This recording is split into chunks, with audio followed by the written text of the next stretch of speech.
Everybody knows that cost proposals are the most important part of your offer, right? It all comes down to cost at the end. Now, when do cost proposals get done usually? Yes, at the end, as an afterthought.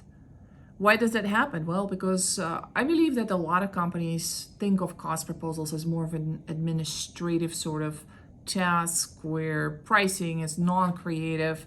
It doesn't require as much time. You just go ahead, think through what you need to bid, and you put together your spreadsheet, and that's what goes in, and then you cut and paste the language that goes with that from other proposals, and off you go with your cost volume.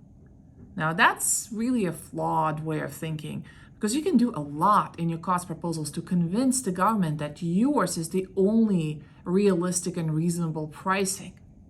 So what you need to do is you need to ghost your competition. You need to actually describe how you derive those rates. Why are you deriving those rates? For example, is this a difficult market where you're getting candidates?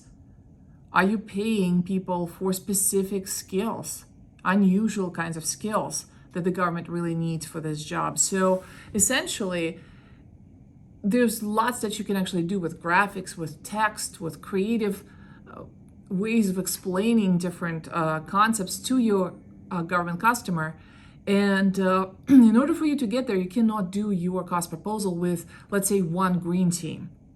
That's happening sort of towards the end of the whole proposal lifecycle.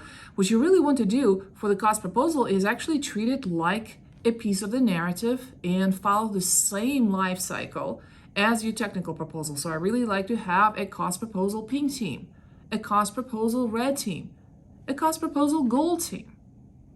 Then you will read aloud the whole thing to make sure it's perfect, because you know what? Cost people will notice all of your errors because they pay attention to detail. So you want to make sure that your cost proposal is something that is written as well as your technical is being written, right? So essentially what my challenge to you is, guys, is to make sure that your next proposal, you think of your cost proposal as a key piece that you track from the beginning, that you review thoroughly from the beginning, and don't put it off till the very end.